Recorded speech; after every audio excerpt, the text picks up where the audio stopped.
यह एक दुख और परितापर विषय जे शिक्षक माने दीर्घ दिन धरी तांकर न्याय्य दाबी पाई लड़ाई करुथिले मध्य सरकार सेतिपति दृष्टिगोचर करूनांती, सेतिपति कर्णपात करूनांती, सेतिपति विहित कार्यानुष्ठान ग्रहण करूनांती।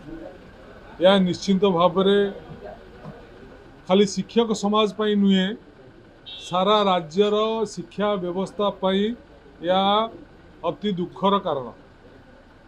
एवं सबुठार आउ गोटे बड़ कथा होइछि जे ओडिशा आदर्श विद्यालय जो लक्ष्य नहीं तैयारी होइतला जे ओडिशार पिला माननकु जातीय स्तर रे कम्पीट करिबा पाई एवं सेमानकर मेधा को आउरी वृद्धि करिबा पाई नवीन पट्टनायक सेतबले ओडिशा आदर्श विद्यालय नाम रे एक संस्था खोली पिला माननकु उन्नत मानर शिक्षा देवा पाई व्यवस्था करुथिले। किंतु वर्तमान देखा जाउची ओडिशा आदर्श विद्यालय दिनकु दिन तळुकु खसुची।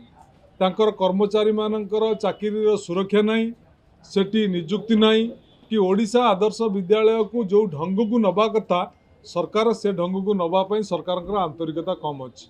यह प्रसंग रे आज बिजु जनता दल तरफ शून्य काल रे शिक्षक मानकर समस्या संपर्क एवं ओडिशा आदर्श विद्यालय संपर्क रे आज बाचस्पति को दृष्टि आकर्षण करा जायथिला, बाचस्पति को अनुरोध करा जायथिला एवं सरकार को दृष्टि आकर्षण करा जायथिला।